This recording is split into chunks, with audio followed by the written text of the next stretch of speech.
ബിന്ദു അമ്മിണിയും കനകദുർഗയും പോലീസിന്റെ സമ്പൂർണ്ണ സംരക്ഷണത്തോടുകൂടി ശബരിമല ചവിട്ടാൻ അല്ലെങ്കിൽ മല ചവിട്ടാനും അതിന് പോലീസ് അകമ്പടിയോടുകൂടി അവിടെ എത്തിച്ചേരുന്ന സ്ഥിതി ഉണ്ടായിരുന്നു.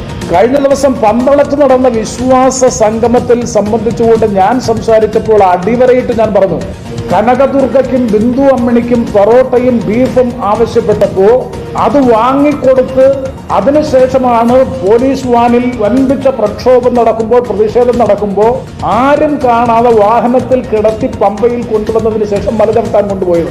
പാവം, ഇത്രയും പറഞ്ഞതിനാണ് നമ്മുടെ പ്രേമചന്ദ്രൻ സാറിന്റെ MP-യുടെ മേലെ കുതിര കയറുന്നത്. എല്ലാവരും എന്താണ് അദ്ദേഹം പറഞ്ഞത്? ശബരിമലയിൽ നടന്നൊരു സംഭവം അങ്ങ് പറഞ്ഞു. ഇത് തന്നെയല്ലേ അദ്ദേഹം പന്തളത്ത് വെച്ച് പറഞ്ഞത്? അത് തന്നെയല്ലേ അദ്ദേഹം പറഞ്ഞത്? നമുക്ക് പന്തളത്ത് അദ്ദേഹം നടത്തിയ പ്രസംഗം വേണമെങ്കിൽ ഒന്ന് കേട്ടു നോക്കാം. പിന്നെ അതിൽ പരാതി പറയരുത്, ശ്രദ്ധിച്ചു കേട്ടോളൂ. ഫാത്തിമയും അമ്മിണിയും ബിന്ദു അമ്മിണി ഉൾപ്പെടെയുള്ളവരെ ഫാത്തിമയും അമ്മിണിയും ബിന്ദു അമ്മിണി ഉൾപ്പെടെയുള്ളവരെ ഞാൻ ഇപ്പോഴും പോലീസ് ഉദ്യോഗസ്ഥന്മാർ പറഞ്ഞറിഞ്ഞത് എന്ന് പറയുവാൻ ആഗ്രഹിക്കുന്നു. പാലായിലെ ഗസ്റ്റ് ഹൗസിൽ കൊണ്ടുവന്ന് ബീഫും പൊറോട്ടയും വാങ്ങിക്കൊടുത്ത് വിശ്വാസത്തെ വികലമാക്കി അതിനുശേഷം പോലീസ് വാനിൽ ആരും കാണാതെ കിടത്തിക്കൊണ്ടുവന്ന് പമ്പയിലെത്തിച്ച് മലകയറ്റാൻ നേതൃത്വം കൊടുത്ത പിണറായി വിജയന്റെ നേതൃത്വത്തിലുള്ള ആഭ്യന്തര വകുപ്പും ആ ഗവൺമെന്റുമാണ് പമ്പയിൽ കഴിഞ്ഞ ദിവസങ്ങളിൽ ആഗോള അയ്യപ്പ സംഗമത്തിന് നേതൃത്വം കൊടുത്തത്. ഇപ്പൊ കേട്ടല്ലോ, ഇതാണ് പ്രേമചന്ദ്രൻ സാറ് പറഞ്ഞത്. ആദ്യ ഭാഗം നമ്മൾ കേട്ടത് പന്തളത്ത് പ്രസംഗിച്ചതിന്റെ ഒരു എക്സ്പ്ലനേഷൻ പറഞ്ഞതാണ്. ആര്? നമ്മുടെ ബിന്ദു അമ്മിണിയും കനകദുർഗയും അവിടെ ബീഫ് കഴിച്ച് ശബരിമലയിലേക്ക് പോലീസുകാർ ബീഫ് വാങ്ങിക്കൊടുത്ത് ശബരിമലയിലേക്ക് പോലീസ് കൊണ്ടുപോയി എന്നാണ് ഞാൻ പന്തളത്ത് വെച്ച് വിശ്വാസ സംഗമത്തിൽ പറഞ്ഞതെന്ന് ആദ്യ ഭാഗത്ത് അദ്ദേഹം എക്സ്പ്ലെയിൻ ചെയ്യുന്നു. എന്നിട്ട് നമ്മൾ കണ്ടത് പന്തളത്ത് അദ്ദേഹത്തിന്റെ ആക്ച്വൽ പ്രസംഗം, ആ നടന്ന പ്രസംഗത്തിന്റെ ഭാഗമാണ് കണ്ടത്. അതൊന്ന് കേട്ടത് തെറ്റാണോ എന്ന് എനിക്കറിയില്ല, എന്റെ ചെവിയുടെ കുഴപ്പമാണോ എന്ന് എനിക്കറിയില്ല. ഫാത്തിമയും അമ്മിണിയും ബിന്ദു അമ്മിണി ദിവസം പന്തളത്ത് നടന്ന വിശ്വാസ സംഗമത്തിൽ സംബന്ധിച്ചുകൊണ്ട് ഞാൻ സംസാരിച്ചപ്പോൾ അടിവരയിട്ട് ഞാൻ പറഞ്ഞു, കനകദുർഗയ്ക്കും ബിന്ദു അമ്മിണിക്കും പൊറോട്ടയും ബീഫും ആവശ്യപ്പെട്ടു. പ്രേമചന്ദ്രൻ സാർ അടിവരയിട്ടാണ് പറയുന്നത്. ഏത് അടിവരയിട്ട്? അപ്പൊ തെറ്റാൻ വഴിയില്ല. രണ്ടു ഭാഗത്തും പുള്ളി ഒരേ പേരുകൾ തന്നെയാണ് പറയുന്നത്. ഒന്നും കൂടെ കേട്ടു നോക്കാം. പന്തളത്ത് നടന്ന വിശ്വാസ സംഗമത്തിൽ സംബന്ധിച്ചുകൊണ്ട് ഞാൻ സംസാരിച്ചപ്പോൾ അടിവരയിട്ട് ഞാൻ പറഞ്ഞു, കനകദുർഗയ്ക്കും ബിന്ദു അമ്മിണിക്കും പൊറോട്ടയും ബീഫും ഫാത്തിമയും അമ്മിണിയും ബിന്ദു അമ്മിണി ഉൾപ്പെടെ. പക്ഷെ അതിനകത്ത് ബിന്ദു അമ്മിണിയും കനകദുർഗയും എന്നല്ല അദ്ദേഹം പറഞ്ഞത്, വേറെ എന്തോ ഒരു പേരാണല്ലോ, റഹന ഫാത്തിമ എന്നാണ് അദ്ദേഹം പറഞ്ഞത്. ഈശ്വര, ഇദ്ദേഹത്തിന് എന്ത് പറ്റി? 2-3 വിധത്തിൽ സംഭവിക്കാം. നമുക്ക് ഓർമ്മ പെശകുണ്ടാകാം, അല്ലെങ്കിൽ എന്താ പറയണ്ട, നാക്കുപിഴ സംഭവിക്കാം. ഇതുകൊണ്ടൊക്കെ സംഭവിക്കാം. കാരണം ഒരു ഏജ് കഴിഞ്ഞാൽ ചിലപ്പോൾ നമുക്ക് ചില കാര്യങ്ങൾ മറന്നു പോകും. അപ്പൊ അതങ്ങനെ സംഭവിക്കാം. അപ്പൊ എന്തോ ഒരു തകരാറ് ഇവിടെ സംഭവിച്ചിട്ടുണ്ട്. ബോധപൂർവം പേര് മാറ്റി പറഞ്ഞതാകാം, അല്ലെങ്കിൽ ഒരു നാക്കുപ്പഴ സംഭവിച്ചതാവാം. ഇതിലേതാ സംഭവിച്ചതെന്ന് നമ്മുടെ പ്രേക്ഷകർ തന്നെ തീരുമാനിക്കട്ടെ. പക്ഷേ CPM-കാരും LDF-കാരും ഒക്കെ പറയുന്നത് മനഃപൂർവ്വം ഇദ്ദേഹം റഹന ഫാത്തിമയും അമ്മിണിയും എന്ന പേര് പറയുകയും ബീഫിനെയും ചേർത്ത് പറഞ്ഞ് കലാപം സൃഷ്ടിക്കാൻ വേണ്ടി പറഞ്ഞതാണെന്നാണ് CPM-കാരുടെ ആരോപണം. ഈ സമയത്ത് പ്രത്യേകിച്ച് 2018 നടന്ന ഒരു സംഭവത്തെ വീണ്ടും കുത്തിപ്പോക്കി. അതും നടക്കാത്തൊരു സംഭവത്തെ ബിന്ദു അമ്മിണി നിഷേധിച്ചു. ബീഫ് കഴിച്ചിട്ടല്ല കൊണ്ടുപോയതെന്ന് പറയുന്നു. കോട്ടയത്ത് പോയിട്ടില്ലെന്ന് പറയുന്നു. നമ്മുടെ പ്രേമചന്ദ്രൻ അതും മാറ്റി പറഞ്ഞു എന്നാണ് പറയുന്നത്. അങ്ങനെ ഉണ്ടോ എന്ന് നമുക്ക് നോക്കി നോക്കാം. സെക്രട്ടറി സഖാവ് ഷിബു ബേബി ജോൺ ആണ് ആദ്യമായി ഈ പ്രശ്നം പത്രസമ്മേളനം വിളിച്ചു പറഞ്ഞു.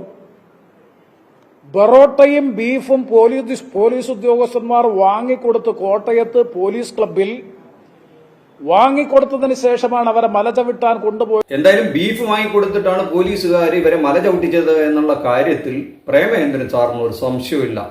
പക്ഷെ അതിലൊരു സംശയമുണ്ട്, എവിടെ വെച്ചാണ് ഇത് വാങ്ങിക്കൊടുത്തത് എന്നുള്ള കാര്യത്തിൽ സഖാവ് ഷിബു ബേബി ജോണും നമ്മുടെ പ്രേമചന്ദ്രൻ സാറും തമ്മിലൊരു അഭിപ്രായ വ്യത്യാസമുണ്ട്. ഒരാൾ പറയുന്നു പാലായിലെ ഗസ്റ്റ് ഹൗസിലാണെന്ന് പ്രേമചന്ദ്രൻ സാർ. പക്ഷെ ഷിബു ബേബി ജോൺ പത്രസമ്മേളനം വിളിച്ച് പറഞ്ഞത് ഇങ്ങനെയാണത്രേ, കോട്ടയം പോലീസ് ക്ലബിലെങ്ങാണ്ട് വെച്ചിട്ടാണ് വാങ്ങിക്കൊടുത്തതെന്ന് പറയുന്നു. അപ്പൊ ഈ സഖാക്കൾ തമ്മിൽ ചെറിയ അഭിപ്രായ വ്യത്യാസമുണ്ട്. എവിടെയാണ് ഈ സംഭവം നടന്നതെന്ന്. എന്തെങ്കിലും കേസൊക്കെ ഉണ്ടാവുകയാണെങ്കിൽ പ്രശ്നമായി. ഈ സംഭവം നടന്ന സ്ഥലം വലിയ ഇമ്പോർട്ടൻ്റ് ആണ്. എന്തായാലും ഒരു കാര്യം ഉറപ്പാണ്, ഈ സംഭവം നടന്നിരിക്കുന്നു. ബീഫ് കഴിച്ച് ബിന്ദു അമ്മിണിയും കൂട്ടരും ശബരിമല. ബിന്ദു അമ്മിണി ബീഫ് കഴിച്ചു എന്നുള്ളതിനേക്കാൾ കൂടുതൽ പോലീസുകാര് ഈ അക്രമത്തിന് കൂട്ടുനിന്നു എന്നാണ്. ഈ ബീഫ് അങ്ങ് വാങ്ങിക്കൊടുത്ത് മല ചവിട്ടിപ്പിക്കുകയാണ്. അങ്ങനെ ബീഫ് കഴിച്ചിട്ട് ശബരിമല കയറാൻ പാടില്ല. വിശ്വാസികളെ സംബന്ധിച്ചിടത്തോളം അത് വളരെ വലിയ മുറിവേൽപ്പിക്കുന്ന, അവരുടെ വികാരങ്ങളെ മുറിവേൽപ്പിക്കുന്ന സംഭവമാണ് എന്ന് നമ്മുടെ പ്രേമേന്ദ്രൻ സഖാവിന് അറിയാം.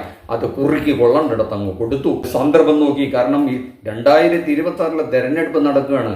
എല്ലാവരുടെയും ലക്ഷ്യം വോട്ട് കിട്ടണം. വിശ്വാസികളായ വോട്ട് വേണ്ട എന്ന് പറയാൻ പറ്റില്ലോ. പക്ഷേ ഈ വിശ്വാസികളുടെ വോട്ടിന് വേണ്ടി ഇപ്പോൾ പൊരിഞ്ഞ മത്സരം നടക്കുകയാണ്.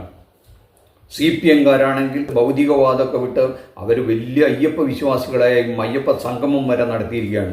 പിന്നെ RSP എന്ന ഈ ഇടതുപക്ഷ സംഘടന, അവരുടെ കൊടിയും ചുവപ്പാണ് കേട്ടോ. വലിയ തൊഴിലാളി വിപ്ലവ സംഘടനയാണ്. അപ്പോൾ പിന്നെ ഈ പ്രേമചന്ദ്രൻ സഖാവും വിശ്വാസി ആയില്ലെങ്കിൽ ഇനി എന്ത് ചെയ്യാൻ പറ്റും? വിശ്വാസികളുടെ കൂടെ നിന്നേ പറ്റൂ. അപ്പോൾ ഏറ്റവും മർമ്മത്തിൽ കയറി പിടിക്കാം. അതിൻ്റെ കൂടെ ഒരു കാര്യം കൂടി ഇരിക്കട്ടെ, നമ്മുടെ റഹണ ഫാത്തിമയും കൂടെ ചേർത്ത് പറഞ്ഞ് ബീഫും കൂടെ ചേർത്താൽ സംഗതി അങ്ങ് കുശാലായി. അപ്പോൾ ഇനി വരുന്ന ആളുകൾ അങ്ങ് തീപിടിക്കും. അങ്ങനെ വിഷയങ്ങൾ അങ്ങനെ കത്തി നിൽക്കും. അങ്ങനെ നമ്മുടെ സഖാവ് പ്രേമേന്ദ്രൻ താരമായി എന്ന് തന്നെ പറയേണ്ടി വരും. ശരിയോ തെറ്റോ എന്നൊക്കെ നമ്മുടെ പ്രേക്ഷകർ തീരുമാനിക്കുക. ഈ വിഷയങ്ങൾ കത്തിപ്പിടിക്കുമോ എന്നുള്ള കാര്യവും നിങ്ങൾ തീരുമാനിക്കുക. കാരണം എന്തും ചെലവാകുന്ന നാടാണ്, എളുപ്പത്തിൽ കത്തിപ്പിടിക്കുന്ന നാടാണ്. അതോർത്ത് വോട്ട് ചെയ്യുന്നവരാണോ ഈ കേരളത്തിലെ ജനങ്ങൾ എന്നുള്ളതും നമ്മൾ പ്രേക്ഷകർ പറയട്ടെ. കാരണം പ്രേമേന്ദ്രൻ സഖാവ് വളരെ പരിണതപ്രജ്ഞനായ നേതാവാണ്, അനുഭവ സമ്പത്തുള്ള നേതാവാണ്. അതും ഇടതുപക്ഷ ചിന്താഗതി വെച്ച് പുലർത്തുന്ന ഇന്ത്യയിലെ വലിയ മഹാപ്രസ്ഥാനമാണ് RSP കേട്ടോ. RSPയുടെ ഇപ്പോഴത്തെ ഏറ്റവും വലിയ ലക്ഷ്യം ഈ വിശ്വാസികളുടെ കൂടെ നിൽക്കുക എന്നുള്ളതാണ്. വിശ്വാസത്തെ വ്രണപ്പെടുത്തുന്ന ഒന്നിൻ്റെയും കൂടെ ഈ RSP നിൽക്കില്ല എന്നുള്ള ഉറക്കെയുള്ള പ്രഖ്യാപനമാണ് നമ്മുടെ പ്രേമേന്ദ്രൻ സാർ നടത്തിയിരിക്കുന്നത്. അതിനെന്തായാലും നമുക്കൊരു വലിയ നമസ്കാരം പറഞ്ഞേ പറ്റൂ. എന്ത് സംഭവിക്കും ഇനിയുള്ള നാളുകളിലെന്ന്. ഭഗവാനെ അയ്യപ്പ, ഒന്നും മനസ്സിലാകുന്നില്ലല്ലോ. ഇതിലാരാണ് അങ്ങയുടെ വിശ്വാസി എന്ന് തിരിച്ചറിയുന്നേയില്ല. എല്ലാവരും അവിടുത്തെ വിശ്വാസിയാണത്രേ.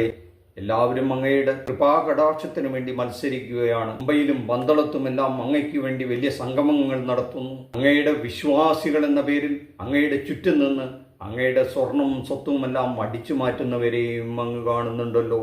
എല്ലാം അങ്ങ് കാണുന്നുണ്ട്.